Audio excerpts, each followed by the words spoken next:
mean, it just goes out on a normal podcasting channel, so most of the people that listen to it are just listening to it as a podcast on their phone. Okay.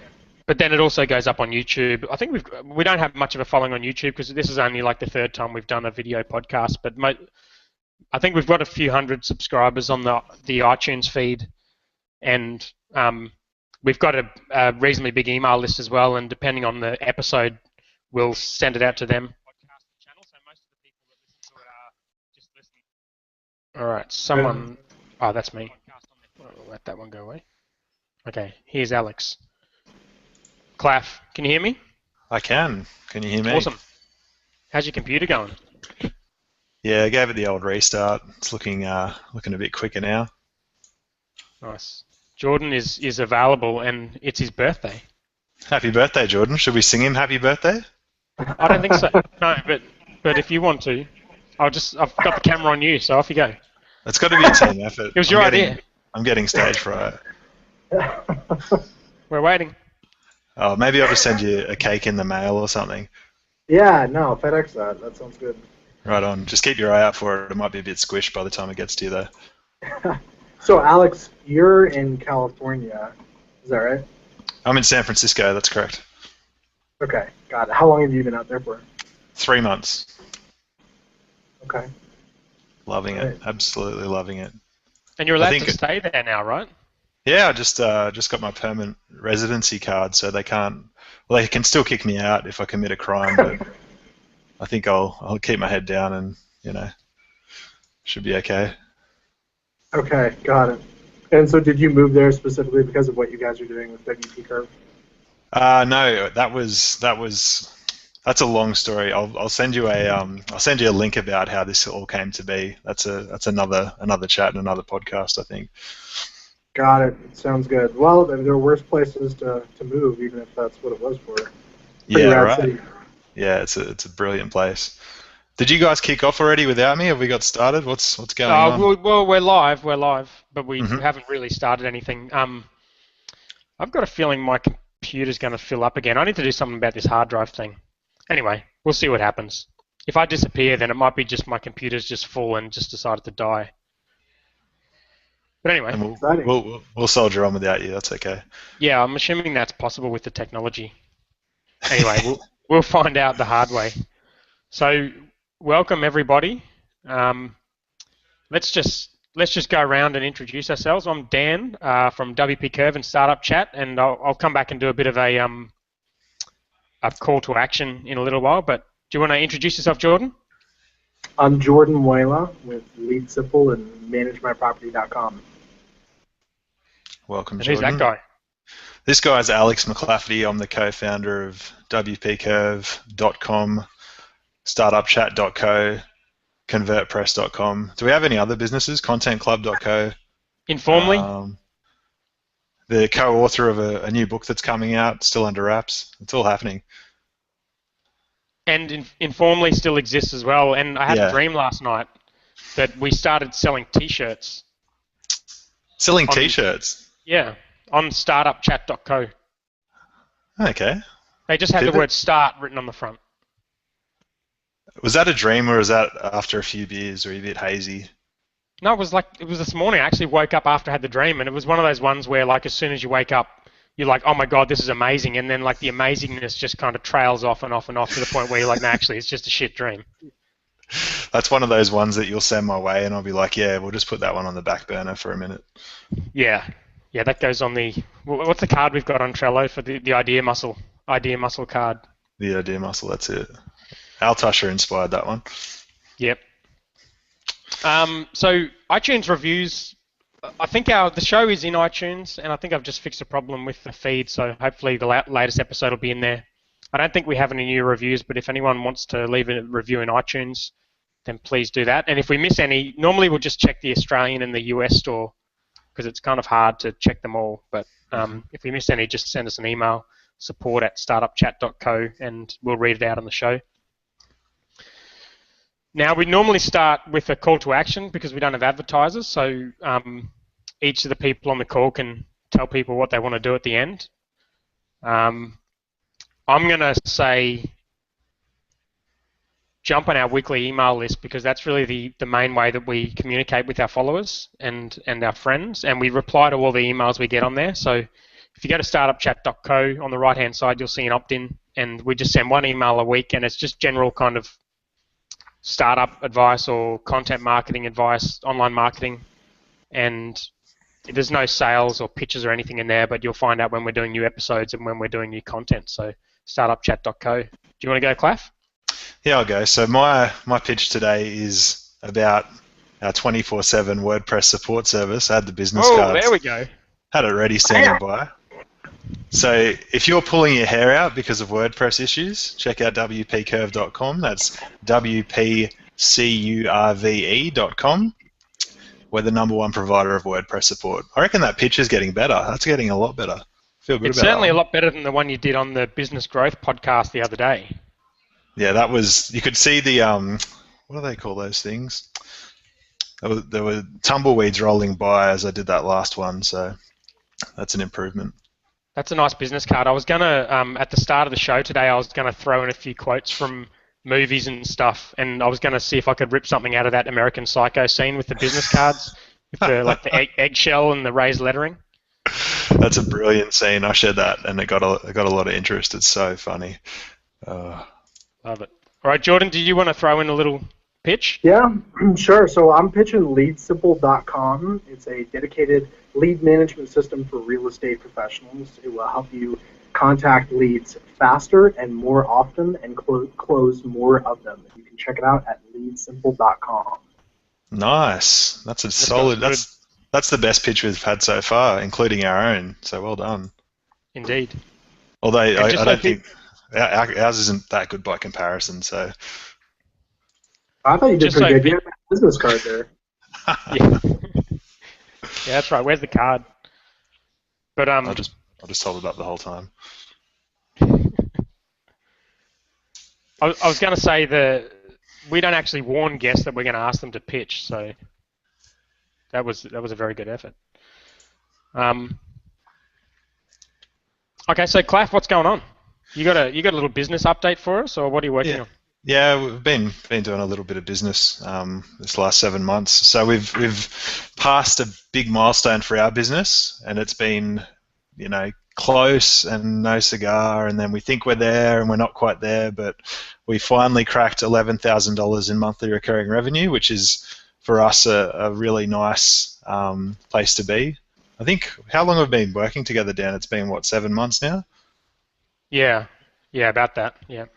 Who's counting? You've probably got the days and the hours, but too many. Really happy about that. And one of the themes of, I guess, this year is to consolidate some of the work that we're doing. So we're very excited about what we're doing with the ConvertPress landing page. We've got a pretty cool, nifty little video coming out. We refine the copy and the scripts for that video, so we can't wait to show that off. And I think that should land in, the next week or two, hopefully. Yep. Yeah, so that's where we're at with Biz. Biz, good stuff. So the monthly recurring revenue was about $9,000 in the last report, I think, or maybe it was a little bit more, but so it's nice. So we've already actually hit our January goal, so we're trying to grow at 10% a month, and we've already hit our January goal, which is good, and we want to get to a little bit over 20,000 by the end of the year, so far so good, hey? Yeah, and we get a free dinner or something, don't we, from Damien Thompson? Well, that's only if we pass Linchpin's monthly recurring revenue, which will happen either way. I mean, even if we went backwards, we'd probably pass DT. So if you're listening, DT, hi. So my update is, I don't know, we haven't really talked about if I can talk about some of this stuff, but I'm going to, and if I can't, then tell me to take it back, because it's not like it's live or anything. So yesterday I started working on a business growth course, which is going to be the main opt-in bribe for startupchat.co, and it's going to be like a bootstrapper's guide to how to know if your business is growing and what kind of business model to choose, what kind of things to look out for, and things that kill growth, that kind of stuff. So I came up with 11 modules. It's going to be a video training, I think. And yeah, that's a fair bit of work in that, but that's going to be fun. It'll hopefully just be a free giveaway on startupchat.co unless Claff manages to convince me to charge people for it, which is very unlikely. I'll have to twist your arm. Yeah.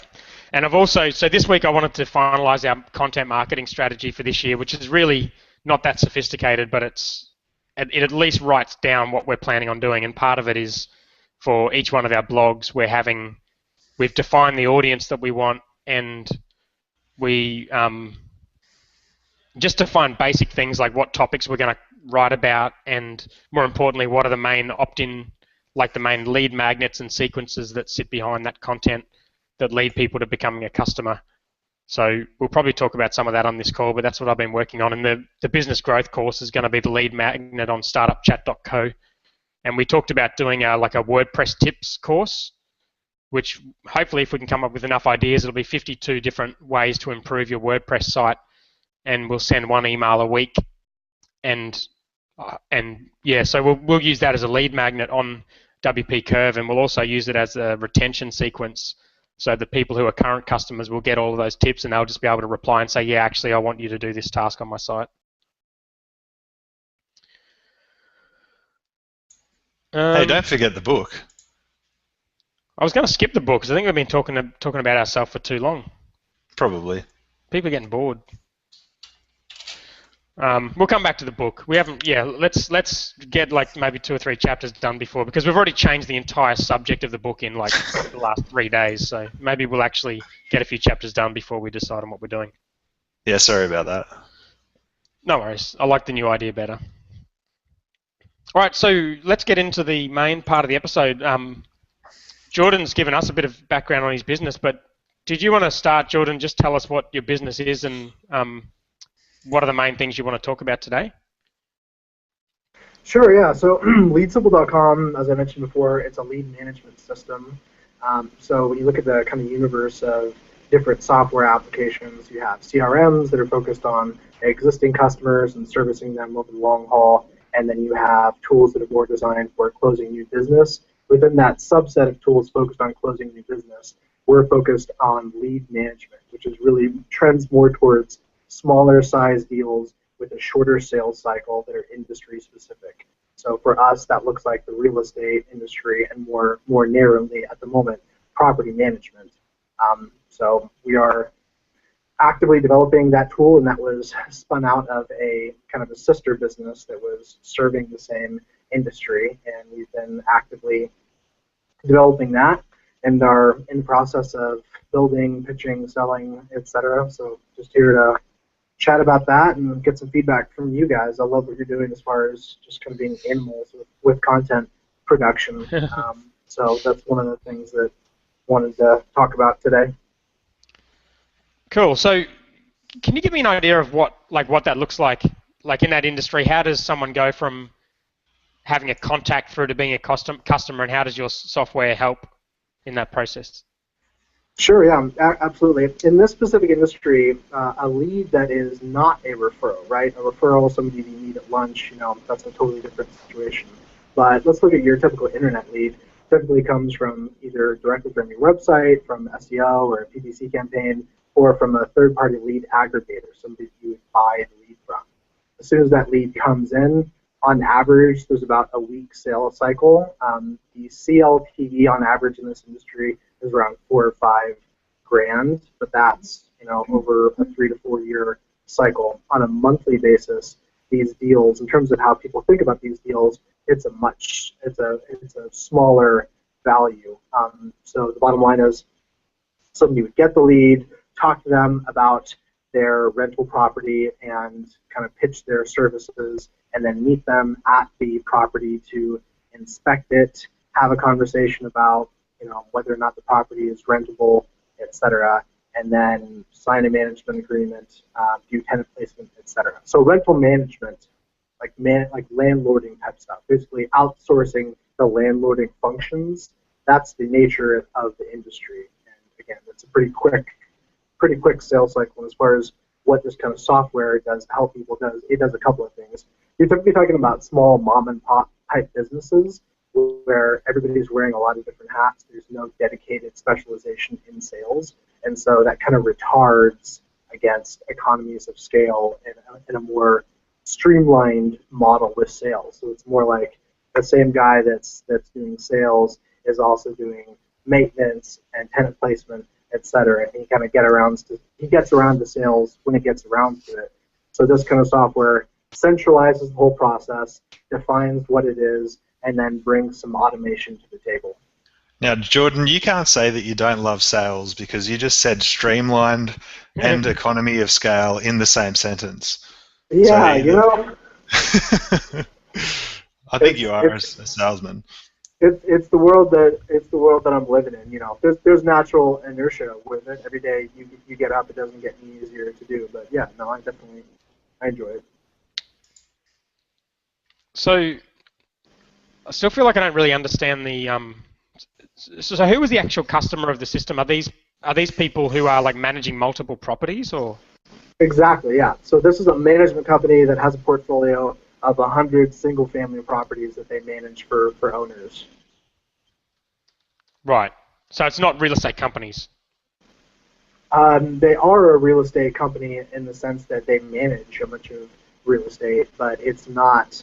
They're typically not focused on the buy and sell transaction side of things. They're focused on the long-term management of the property. Okay, and does that happen differently in this? Like, because in Australia, I think a lot of that is done by real estate, like typical real estate agents. Is that not the case in the US, or? It's a mixed bag. It's a mixed bag, really. A lot of realtors end up doing that. When the real estate market tanks, a bunch of realtors will jump over into that side of the market, even though it's not really the core competency. And then you have a bunch of other businesses that are dedicated, and that's all they do. So it's about half and half. So a lead comes in, someone owns a property and wants to find someone to manage it. It goes into the system, and then presumably your system sends them notifications and tracks like the sales cycle and helps them kind of make sure that they're following up and telling them the right things and that kind of stuff. Yeah, exactly. The specific bread and butter of what it does is, first off, whenever that lead comes in, we will send you an email that has some lead intelligence, right? So because we're industry specific, we know what matters in that email. So we'll go ahead and pull data from Zillow to verify, yes, this is a valid property. Here's a rental estimate, estimated home price, links to comparables. And then for the person that's associated with the property, we'll pull data about social profiles, etc. So you get that via email, and at the same time, you also get a phone call that says, hey, you have a new lead from All Property Management. The lead's name is John Smith. Press 1 to accept the lead. And as soon as you press 1, it automatically calls the prospect. So we're talking about a net 30-second turnaround time from somebody filling out a form to you calling them back. And that's a huge deal. Because we're not talking about a long sales cycle and a large deal value, the primary influencing factors trend more towards things like how quickly did you follow up and how many times did you touch them. So basically responsiveness and persistence kind of have an outsized influence with this category of lead type. And so we help people do that. That all sounds really good. I mean, I know we're talking about content marketing mostly on this call, but one thing I will say is that that's not really clear at all from your site, that that's what your system does. So I don't know if the site's like being reviewed or what, but like I couldn't really tell any of that from your site.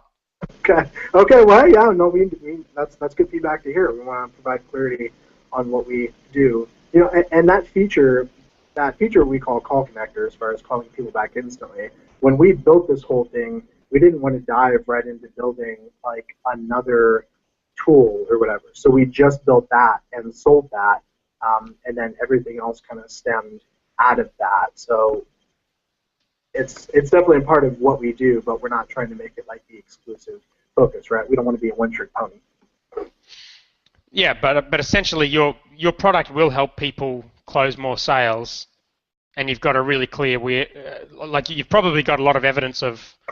Well, I know you've got evidence of people missing out on sales, and you've got a very clear angle there where like your product can clearly solve that problem. Yeah, that's the idea. We just put up some case studies on the website. I don't know if you guys happen to see those, but we're trying to illustrate the problem, and we feel like we have a good handle on it. But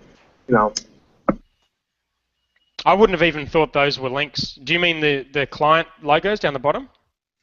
Actually, if you click on the testimonials page, under the first two testimonials, it says View Case Studies. Yeah, I'd like to see the bounce rate on that homepage because I think that it looks to me like it just doesn't really say what you guys do. It kind of like the way you described it kind of sounds like something that's awesome that these property managers would be stupid not to have because they're going to make more money. But yeah, like it's got like simplifying the science of sales. Right, right. Anyway, we don't No, need that's to. good. That's good. Yeah.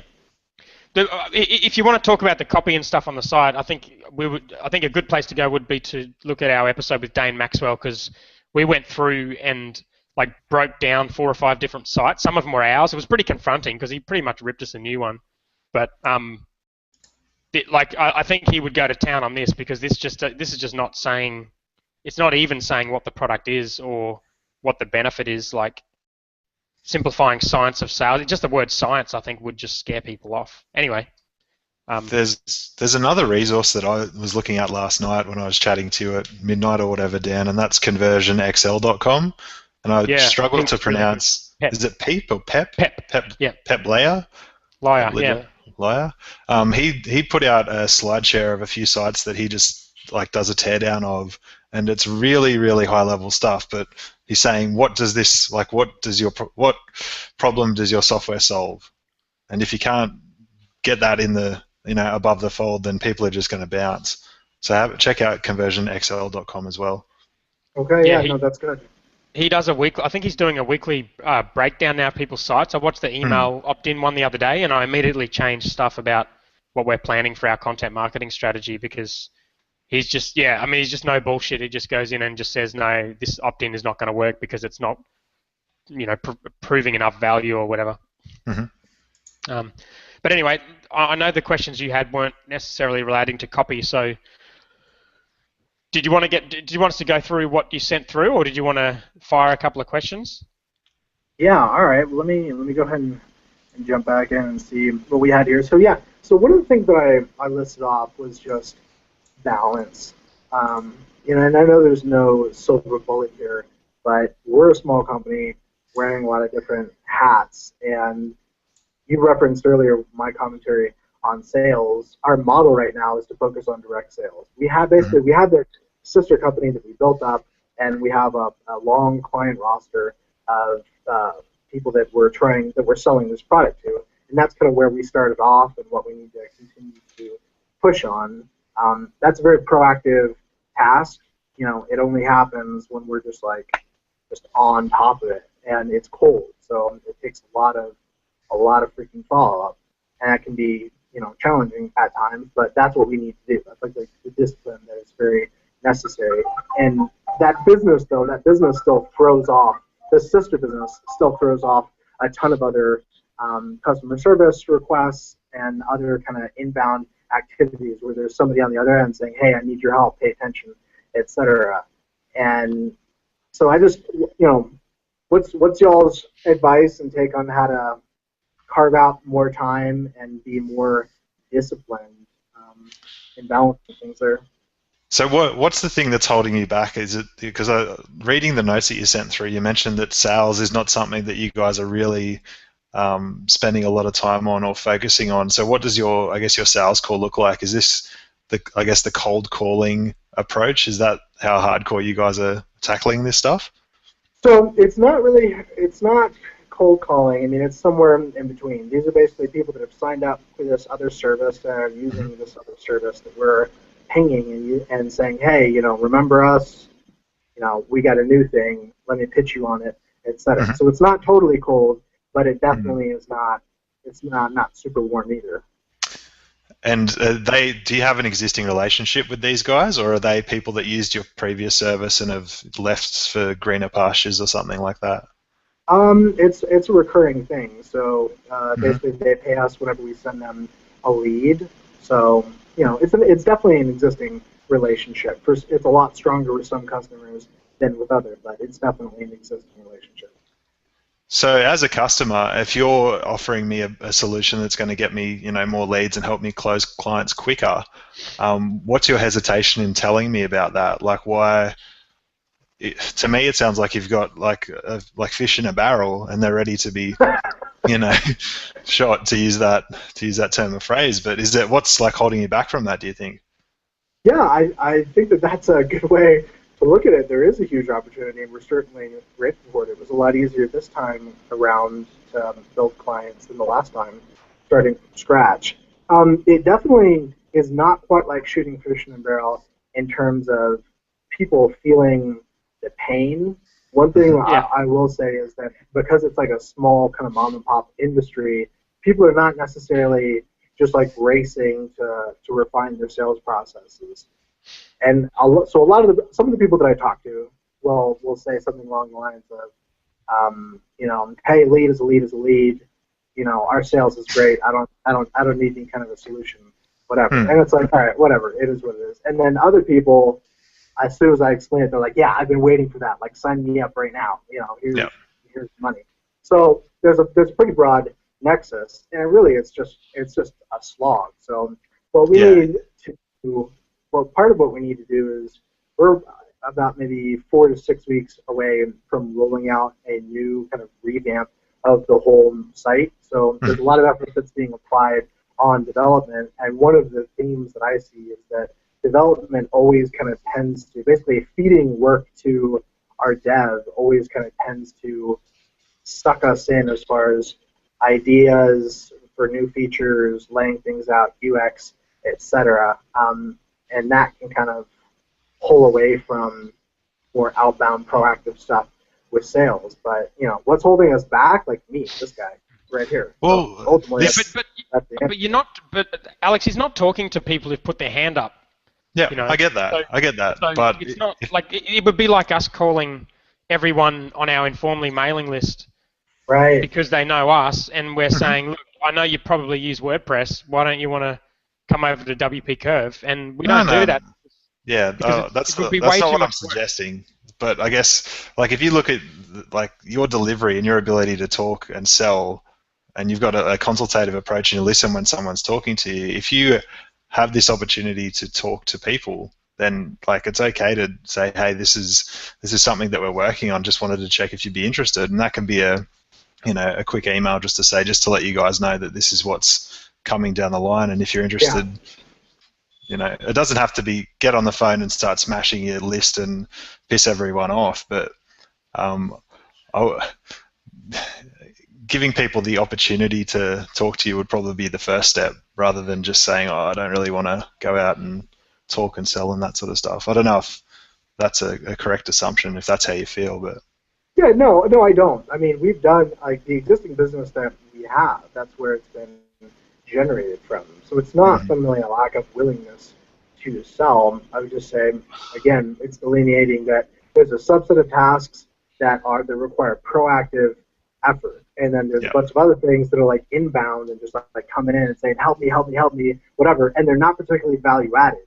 I need to Mhm. do less of those things and more of the proactive stuff. So what about for you guys? What does the sales process look like for you guys? What are those buckets for you, and how do you guys block out and carve things to respect the most value added tasks?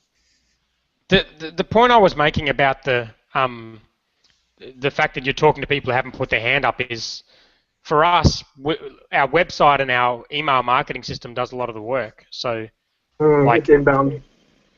yeah, I mean, effectively it is, but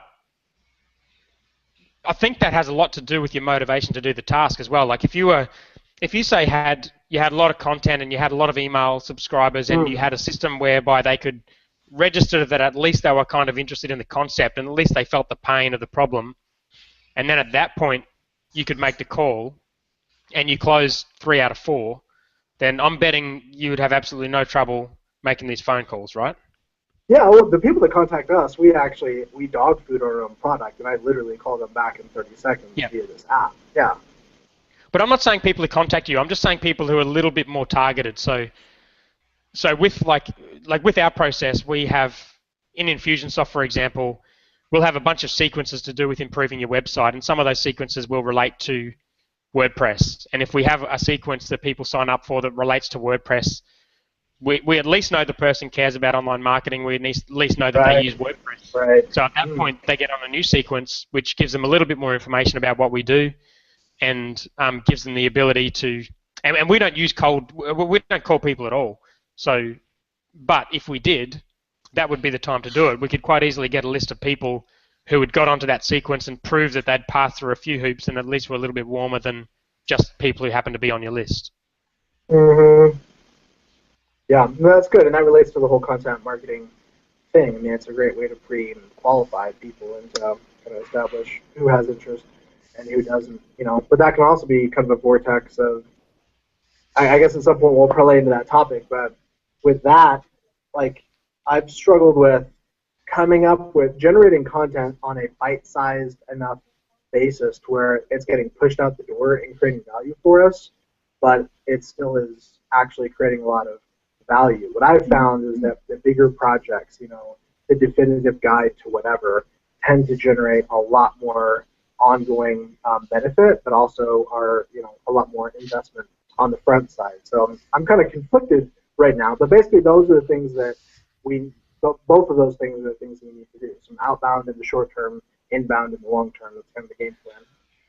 Yeah, I mean, the content marketing stuff we'll get into, but I think what I'm talking about really is just like the marketing automation stuff. It's not really to do with bringing people into your list. It's to do with what do you do with people when they get onto your list. So if you've got 1,000 people on your list, are you calling every one of those 1,000, or are you setting up some automation so that 100 of them self-select, and then you just call 100?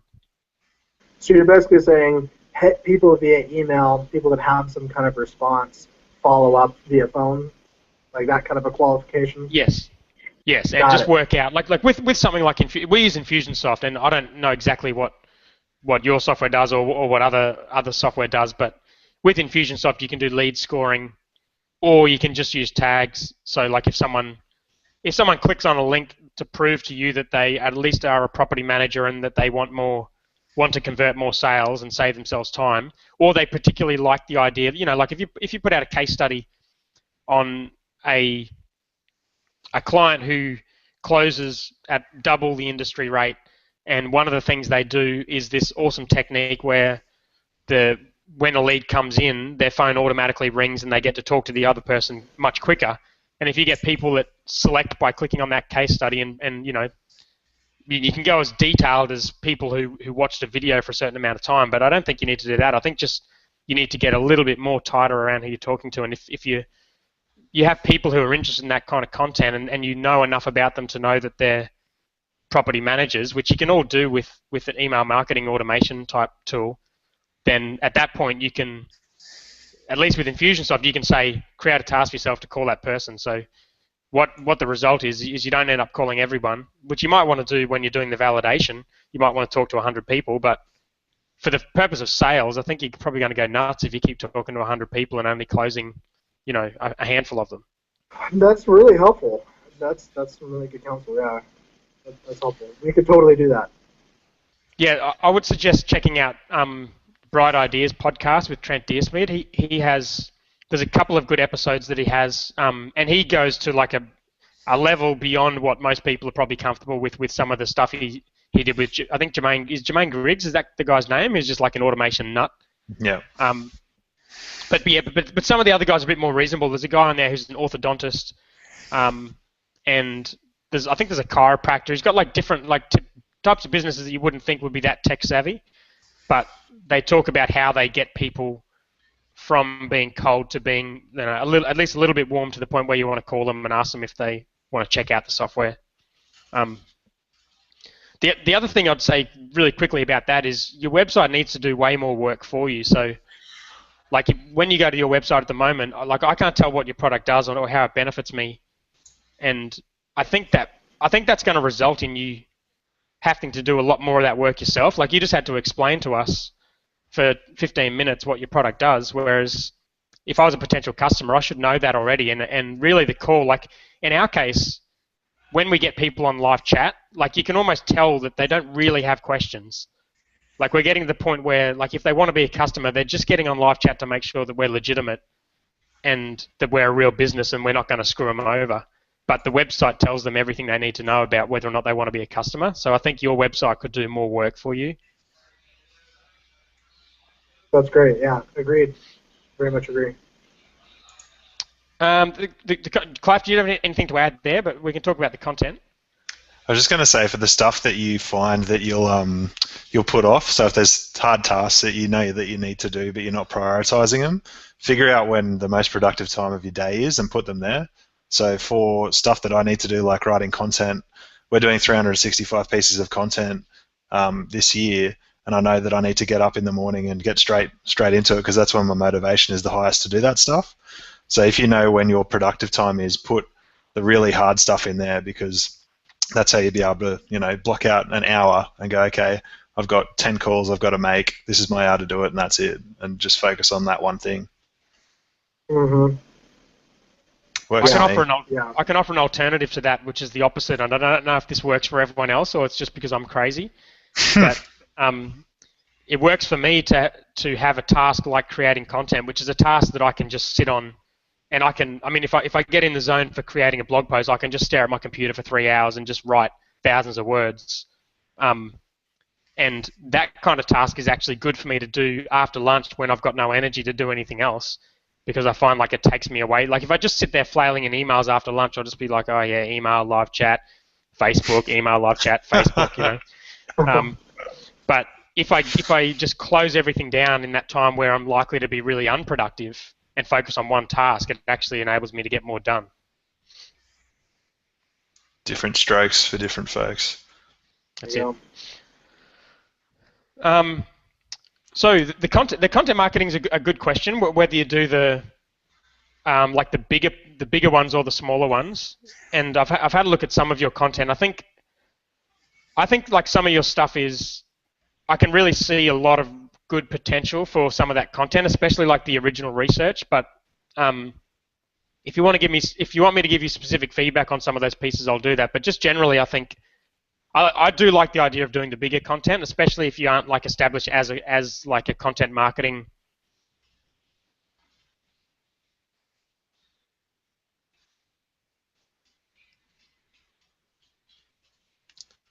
Is Dan stuck? Have we lost him? He's making an angry face. Yeah.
The prodigal son has returned.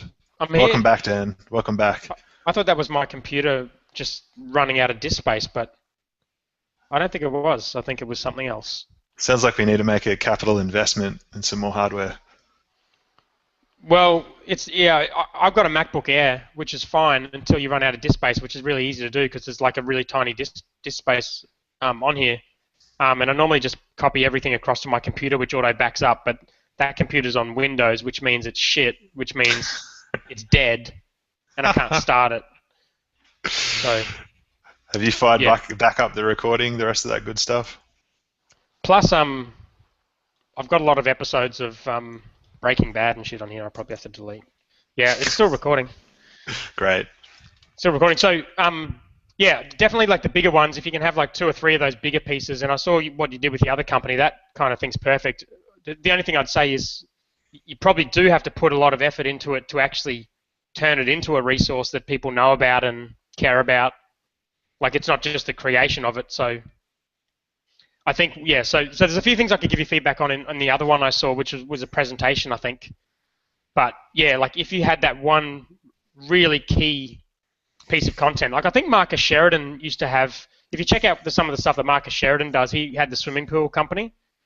And I think he started with just like a really big guide on building swimming pools or fiberglass swimming pools or whatever it was, and he would give that to every single customer. And they would have to read this before they even became a customer. Like, he seemed pretty ruthless about it, which is cool. And SEO Moz had the same thing. They just had this massive guide to SEO, which became really well known in the industry, and they became known as the experts in SEO, and that's just taken them to amazing heights. So I think that's definitely a very good thing to have. At the same time, I think the smaller content's useful because, especially if you're going to do the email automation stuff, it's good to have lots and lots of different bits of content you can refer people to. And yeah, I don't know if that really helps you, because it sounds like you're struggling to find enough time to do content at all, and I'm telling you to do both. Yeah, I mean, really, it's confirmation of what I already know, and you just need to double down and get it done. You know, we've benefited massively. That for the last business management property, that hiring guide that we created, I had like literally no domain knowledge and spent a bunch of time crafting this, and it's like bar none, by far the best, most comprehensive resource, and we've just gotten years and years of benefit from that. Yeah. The backlinks, visits, credibility, etc. So I want to do the same thing, something like that. Just got to be realistic about how much time that it takes. And Alex's comment a moment ago while you were gone was just that the reality is that it does take time, and there is no easy out. It is going to come at the expense of other aspects of the business, which is, sounds like yeah. Well, one thing I do, and I don't know if it, well, I just like shrunk. I just turned into a hobbit. Did you see that? Yeah, one thing I do, and I don't know if this is something that you struggle with, but when I'm creating a really big piece of content like that, I really want to get to the pressing the publish button, because that's what I get excited about, putting something out there. So creating something like writing a book for me is going to be really hard. But what I've done in the past with different bigger content pieces like that is, and what we'll probably do with the business growth one, is to break it up into individual blog posts beforehand. So like the business growth one will be 11 modules. It will take us ages to do, but once we've done one module, we'll release it as a blog post. And then once we've done the second module, we'll release that as a blog post. So you have those intermediate goals where you can put stuff out, you can get some value from it. You can start using it in linking to people and in your email sequences, and put it out on Twitter and start, helping Google care about your site because you're putting fresh content out there, but all the while you're working towards having that much larger piece where it all comes together once you publish all of those individual ones. Mm-hmm. Yeah, that makes sense.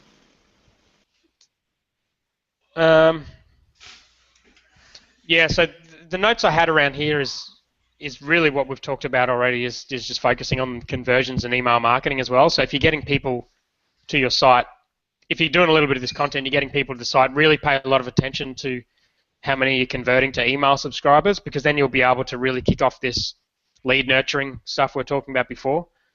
So even if you're not getting a lot of traffic or a lot of content, I think from day one, just really focusing on email marketing and making sure that you're giving stuff away on the site that's going to encourage people to put their email address in. Mm-hmm. Mm-hmm. So how do things intersect for you guys?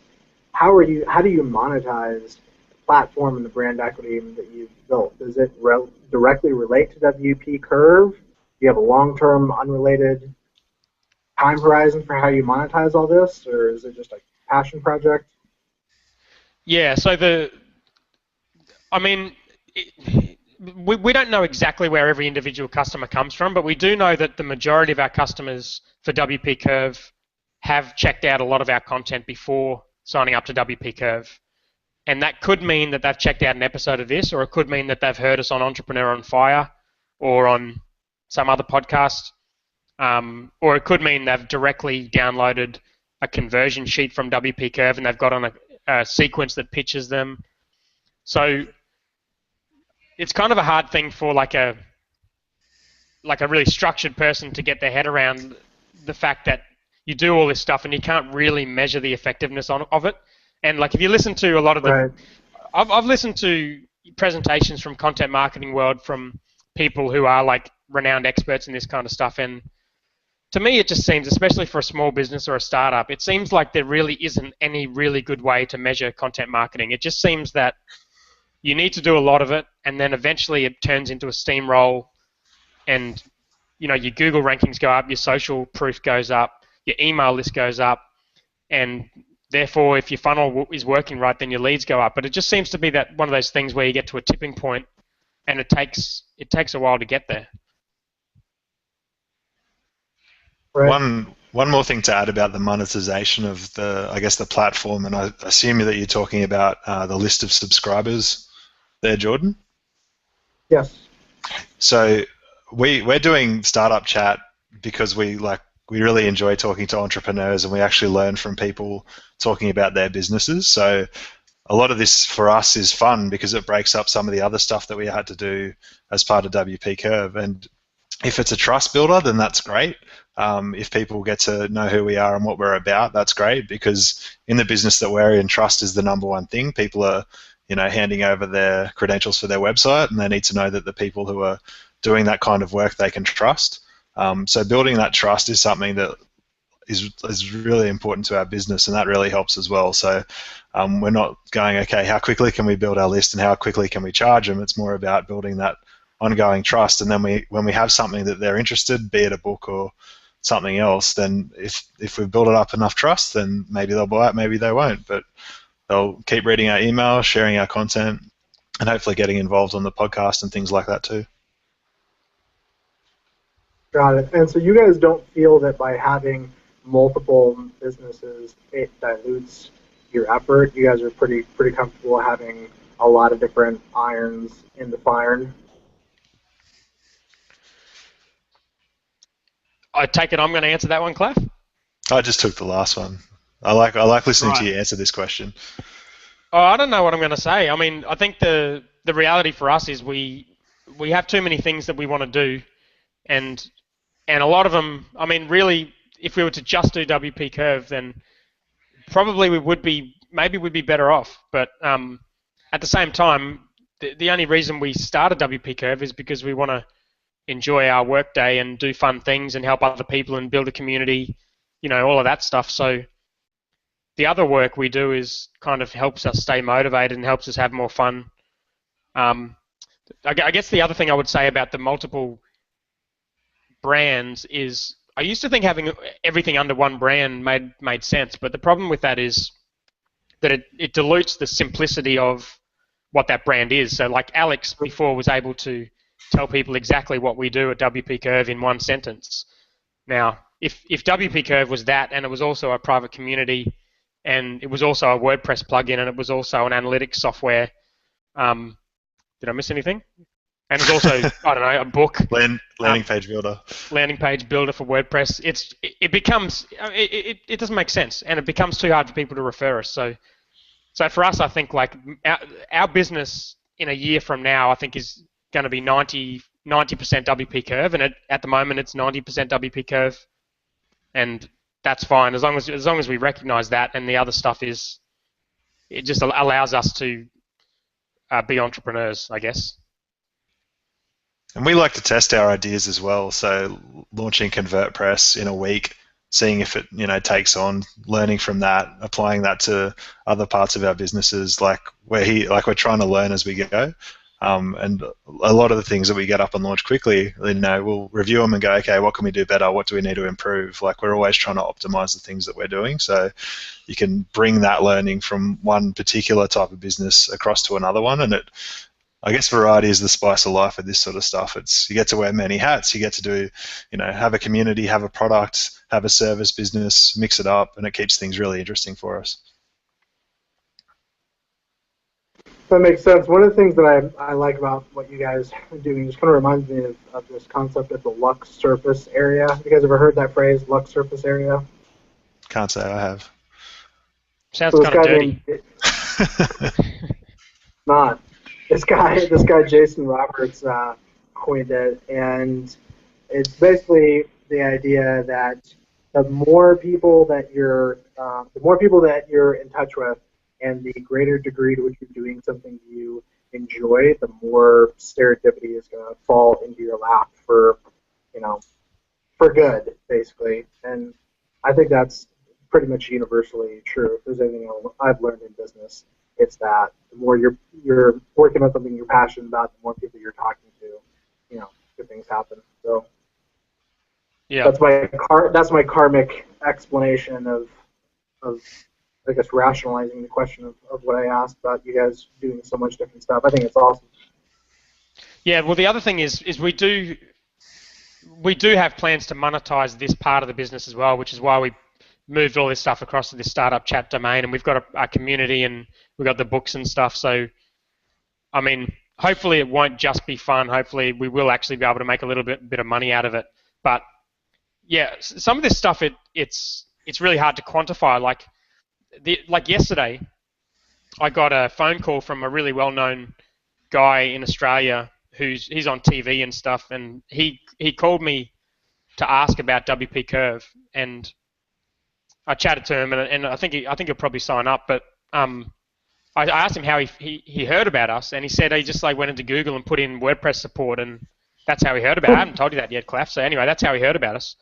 And how do you quantify? Like we're not actively doing SEO for that keyword, but we've made sure our homepage has that written on it, and we've put out a hell of a lot of content on different domains, and we've done a lot of off-site stuff, and there's lots of backlinks going to our content and our site, and all of that is resulting in us obviously improving our ranking for that keyword. And I don't think we're on the front page for that exact keyword, but I think we're close.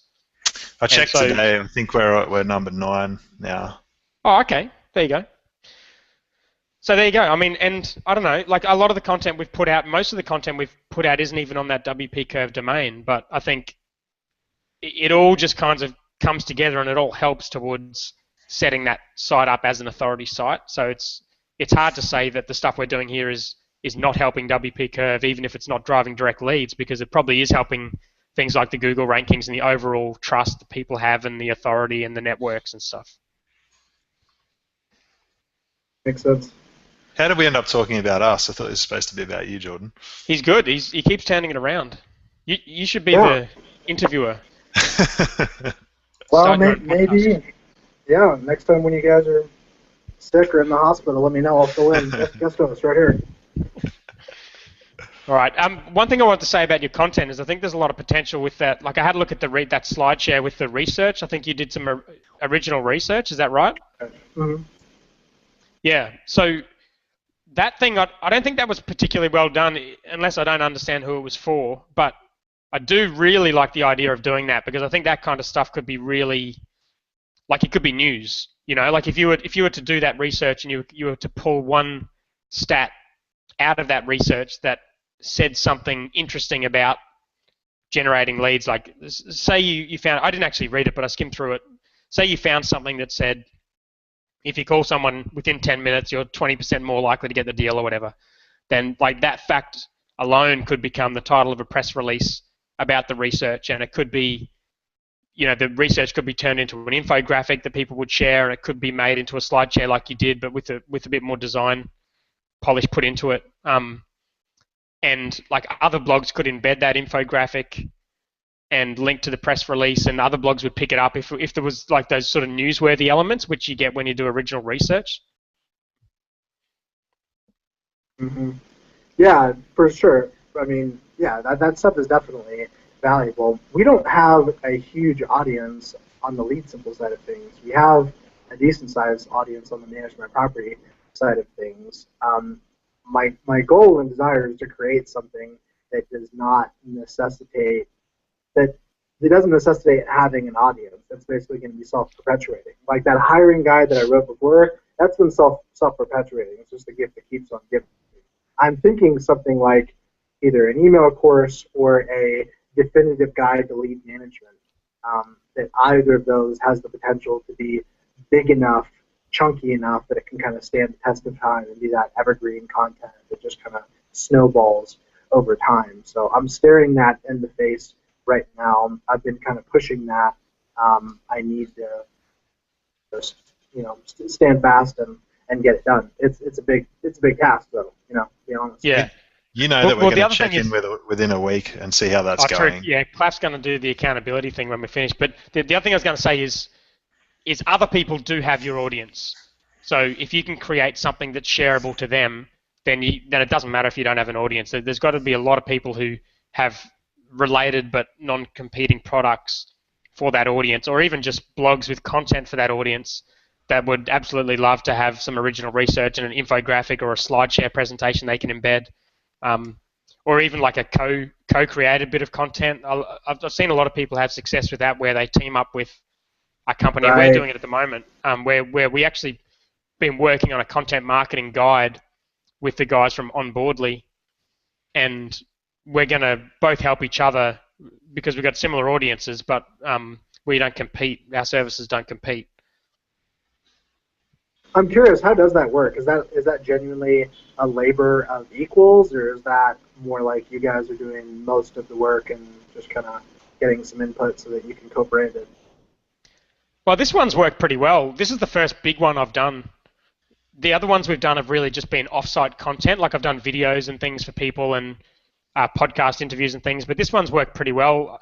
The way it worked was they saw a blog post I'd written which was on a similar topic, and they sort of said, let's put this together in a big guide, and it's been going on for quite a while, but I think I wrote the majority of it. I don't know how big, I think it's maybe 4,000 or 5,000 words, maybe more. And then they rewrote it with an editor, and they did a whole bunch of graphic design stuff around it. Like they put together a really nice landing page. They got a graphic designer to actually turn it into like a really nice looking PDF. And then we're working on the page for the script to, when people sign up, to put their email address in for the script to add it to the database and the landing page. So I think it's pretty even in this case. I don't know. I mean, it would depend a lot with who you work with, but I think the trick is to probably find companies that are similar size, and that's always going to be the trick. If you can't do that, then I think you'd probably have to shoulder a lot of the weight and just go to someone with a big audience and say, I've got this awesome thing I want to put together, and I'm prepared to do most of the work, but I would like us to do it together and you share it with your audience type thing. Sure. Yeah, that's interesting. I've found that most folks are not. I mean, just the reality is most people are not super interested in doing content marketing because it's hard work, and to actually meet that quality bar, to actually get something beneficial from it, it's a heck of a lot of work. So we haven't found anybody to be a great partner in that regard yet. But we do have significant biz dev partnerships, folks that I would like to have that co-branding net effect with, even if it's not necessarily an equal contribution in terms of the content. So that's something that's in the back of my mind as well. One of our primary competitors, our biggest competitor to that other business, is now partnering with us to promote this software to their client base as well. So that's been a good source of referrals from us. And that was actually the last question I had for you guys. In terms of referrals for your business, do you have some kind of an affiliate program for WP Curve? I'm guessing you do. Yep. Is that purely based on just click tracking? Is that pretty cut and dry how that works? That's through Infusionsoft, as Dan was talking about before, and it's not something that we've like really pushed. We've set up some simple ways for people to use that and refer to us, and it's not something that we drive. But I think we've probably got over 100 affiliates now. Dan, is it around 100, 110 or something like that? Yeah. So we do two things. One is we use Infusionsoft, or you could use any affiliate marketing product. You can buy them for like $100, but we use Infusionsoft because we're paying them, and we want everything in there. But we also manually ask people how they heard from us if there's no referrer in there. I mean, most of our customers, maybe 90%, don't come from an affiliate, but we always ask them and manually put it in there as well. I suppose if you were getting a lot of your stuff coming through on the phone, then you could have like a code that they could use which would automatically assign them to an affiliate. But I think you would, rather than just having like a system, like a referral system with the code, I think you probably would want to have some kind of affiliate system that sits behind it, because otherwise it's just going to get pretty messy. As for whether you decide to pay them if they were in your audience already, that's kind of a common thing where I've heard Shramko talk about this when he stopped his affiliate program. Was like he was getting people referred to him that were already on his email list, already in his audience, and they were just buying a different product. And I think he turned his affiliate program off. But I think that decision comes down to your lifetime value. Like for us, I think if someone was in our audience and they got referred by, heard us on a podcast or whatever, we'd probably still just pay the affiliate commission because it's good for the affiliates and we've got well and truly enough lifetime value there for the customer to pay that affiliate commission. It's not really a big deal. So I think it comes down to how much you're paying and how much the customer's worth to you as well. Yeah, that's a good point, and I'm sure it does kind of wash out in the end as long as the initial upfront fee isn't too significant. So we do have. Yeah. Go ahead. Well, that's a decision as well. We do monthly. At the moment, we just do a monthly fee. It's not a lot of money. It's a recurring, but it's not a huge amount of money. So we haven't got the situation where someone can sign up and get paid a big affiliate commission and the customer leaves and we get burnt. And maybe we would get more affiliates if we did that, but we don't really see affiliate referrals as being a huge part of our business. So we decided to make it easy on ourselves and just have that simple monthly fee. So do you not have any significant primary affiliate referrers? Is it more just like customers referring other customers? Yeah, we don't have big affiliates. It's not. Affiliate marketing is not really something I'm particularly keen on, but I do think it's reasonable that if someone refers us some work that they get paid for that. So we don't have a really ultra generous affiliate program, but we do have everything set up for a basic program. But a lot of what we do as well just combines content marketing with affiliate marketing. So we'll go on someone's podcast and do a bit of content, and then they'll say, "Oh, we've got this problem," and we'll say, "Well, why don't you sign up as an affiliate and as a customer?" And refer your audience to us. So they're especially the influencers, the people who have the podcasts and who have the big audience, they're pretty up to speed on those sort of things and they're keen to put the affiliate links on their site. So that tends to work well together. So it just kind of sweetens the deal for them to promote you. Mm-hmm. Yeah. So Claff, I think we're going to wrap it up. You've been messaging me. Yeah, I think it's We're time. done. We are It's done. an hour, and if you take the 5 minutes out where I crashed and burnt, then we're probably bang on. But yeah, this has been fun. This has been awesome, Yeah, Jordan. I was going to say, Jordan, one of the things that we're pushing forward with is having a check-in in a week to see, what your progress has been. So we'd love if you could loop back with us in a week and let us know the steps and the actions you've taken off the back of this discussion, because we don't want to just blow a bunch of hot air and then say, "Oh, okay, we feel good about that chat." We'd love to see what action you take and how that works out for you over the longer term as well. So if you can loop back with us, that'd be super. I'm sensing a new business idea here. I'm thinking 12-step program for entrepreneurs. It's a recurring revenue thing you guys do. Let's start up another business, Dan. What do you think? Don't encourage him. Don't encourage him, Jordan. There you go. Claff, no, that's will good, guys. start charging for the podcast if you're not careful. Am I going to get an invoice after this, guys? Yeah, probably. Yeah. Look out for it. It'll be with your birthday cake. There you go. Well, hey, thanks. It was good to connect you guys. You guys had some good, actionable stuff. Yeah, I definitely will follow up and be in touch. For me, one of the best things about talking to entrepreneurs, it's kind of a shot in the arm. Somebody giving you a little bit of a slap around and telling you what you already know. So yeah, 100%. Actions speak louder than words too. Yeah, and I like your business. It's good. I think it's really nice to have a business that solves a clear problem and you can prove it. And it sounds like you're past the really hard bit of just trying to work out if people want this thing. So right. So that's definitely in your favor. All right, so let's wrap it up. In terms of the show, if people want to check it out on iTunes, please do that. Just put Startup Chat into iTunes. If anyone's got any feedback for Jordan, then this episode will be available at startupchat.co/52. And please leave a comment there. And if you've got any comments based on the episode or any of the stuff we've said or any ideas for Jordan, then please do that. And if you're wanting to come on the show, if you just want to have a chat about something relating to business, or if you've got a problem in your business you want some advice on, then just hit us up. Support at, I think that's probably the best email. It goes to both of us, support@startupchat.co, or just get on the site and leave a comment, or reply to one of our weekly emails, and we'll do it. We do it every week. So thank you. Thanks, guys. Talk to you soon. Thanks, Jordan. Thanks, All right. Dan. Thanks. Have a good one.